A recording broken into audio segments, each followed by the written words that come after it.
Welcome back. PZ Cussons Nigeria PLC has approved a total dividend payout of 3.2 billion naira or 81 kobo per share as dividend for its shareholders in the financial year ending 2015. Chairman PZ Cussons, Chief Kola Jamudu, made this announcement at the 67th Annual General Meeting of the company in Calabar, the Cross River State capital. According to him, the profit before taxation dropped by 5.7% from 6.95 billion naira to 6.56 billion naira due to the impact of the exchange losses incurred due to the devaluation of the naira during the year under review. PZ Cussons Nigeria PLC is a household name which has, in its over 116 years of existence in Nigeria, became associated with high quality and life-enhancing consumer products and home appliances.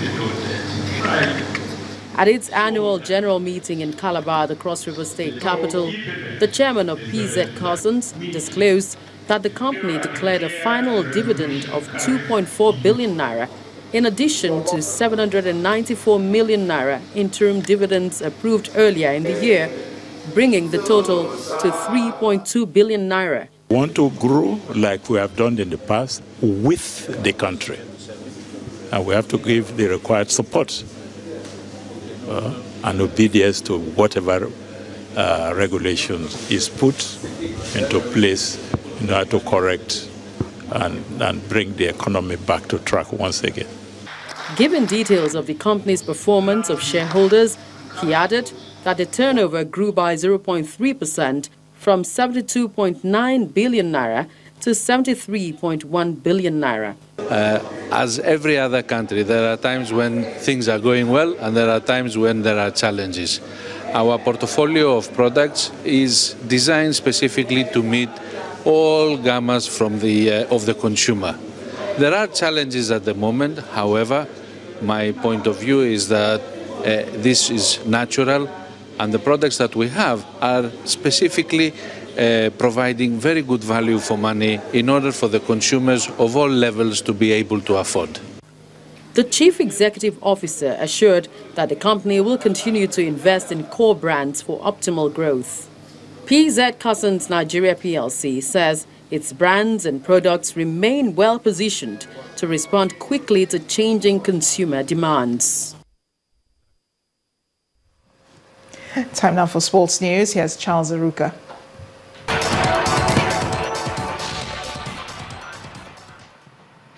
Welcome to Sports News. Nigeria's D Tigers have qualified for the quarter-final at the ongoing 2015 Afrobasket Women's Championship after another thrilling victory against Algeria, 79-49 points earlier today in Yaoundé, Cameroon. After trailing for the entire opening quarter, Sarah Nemushi gave Algeria an 18-16 lead, but Nigeria's Olayinka Sonny made sure to get her team back in front to close the half, leading 30-21. Three Nigerians scored 10 points or more, while Algeria's Nemushi finished with a team-high 13 points. Nigeria's coach Scott Naji used all 12 players at his disposal as they head into the last 8 with a 4-game winning streak. Super Eagles coach Sunday Olise has invited 19 home-based players to a training camp in Port Harcourt ahead of their 2016 African Nations Championship qualifier against Burkina Faso next month. Top joint scorer in the ongoing Nigeria Professional Football League season, Tunde Adeniji, is joined by Warri Wolves striker Gbola Osalami, Solomon Kwambe, Idris Aloma, Usman Mohammed, Ezekiel Bassi and Bature Yaro. There are also goalkeepers David Obiazo and Okemute Oda, defenders Kalu Oji and Jamiu Alimi, former junior international midfielder Efanyi Matthew, and forwards Dayo Ojo and Godwin Obaje. All the invited players are expected to report in Port Harcourt on October the 4th. In the UEFA Champions League, defending champions Barcelona beat Bayer Leverkusen 2-1 courtesy of 2 late goals from Sergio Roberto and Luis Suarez. Bate Borisov beat AS Roma 3-2. Arsenal lost 3-2 at home against Olympiacos. Robert Lewandowski scored a hat-trick to help Bayern Munich thrash Dinamo Zagreb 5-0.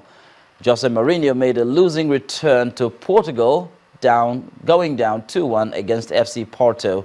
Dynamo Kiev beat Maccabi Tel Aviv 2-0. Algeria's Sofiane Feghouli scored for Valencia in their 1-0 win over Lyon, while Zenit St. Petersburg beat Ghent by 2-1. In tennis, former world #1 Serena Williams has claimed the 700th win of her career. The American beat Germany's Julia Gerges 6-4, 6-3 in the second round of the Wuhan Open to become the 9th woman to achieve the feat since tennis turned professional in 1968. Martina Navratilova holds the world record for the most wins with 1,442 wins.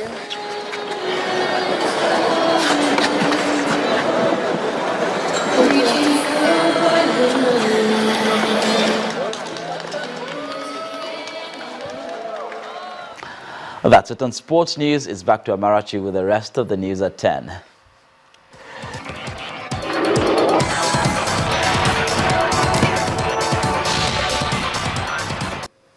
The African Union has decided to set up a special court to try war crime suspects in South Sudan, since the country does not recognize the International Criminal Court, which investigates atrocities in member states.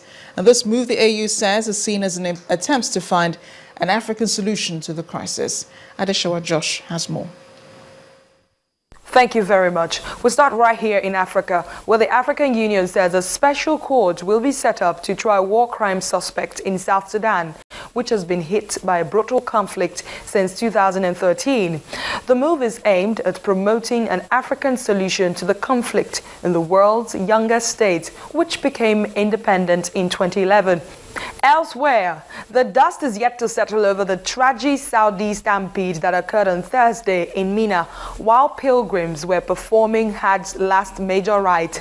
Officials from several countries claim the number of the dead reported by Saudi authorities is indeed incorrect, claiming more than 1,000 people indeed lost their lives during the annual Hajj pilgrimage. And finally, the United States is ready to impose sanctions on those it suspects are funding the operations of Islamic State's militants IS.